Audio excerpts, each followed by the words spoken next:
φορές έχετε μπει στο αυτοκίνητό σας, έχετε βάλει μπροστά τη μηχανή και ξαφνικά ακούσατε έναν θόρυβο. Η στιγμή που καταλάβατε ότι κάτι δεν πάει καλά.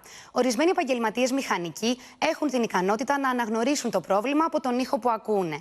Για άλλους όμως είναι αδύνατο. Τη λύση λοιπόν έρχεται να δώσει η τεχνητή νοημοσύνη. Καθώς γνωστή αυτοκινητοβιομηχανία ανέπτυξε μια εφαρμογή για smartphones και για tablets, το Sound Analyzer.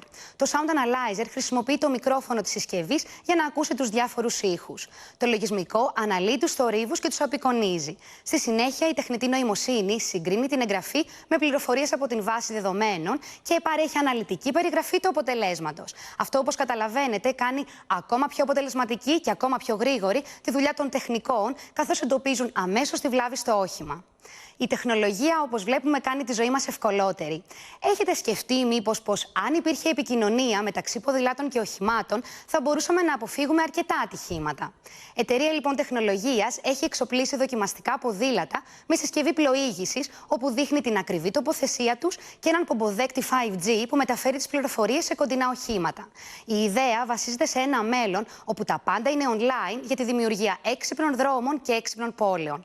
Τα φανάρια θα βλέπουν τα αυτοκίνητα να έρχονται. Τα αυτοκίνητα θα βλέπουν τους πεζούς σε διασταυρώσεις. Και τα ποδήλατα θα μιλούν με τα αυτοκίνητα, όσο παράξενο και αν μας φαίνεται.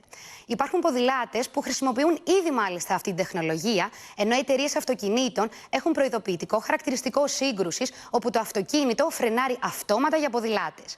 Βλέπουμε λοιπόν πως το Internet of Everything κάνει την καθημερινότητά μας πιο εύκολη και σίγουρα πιο ασφαλή.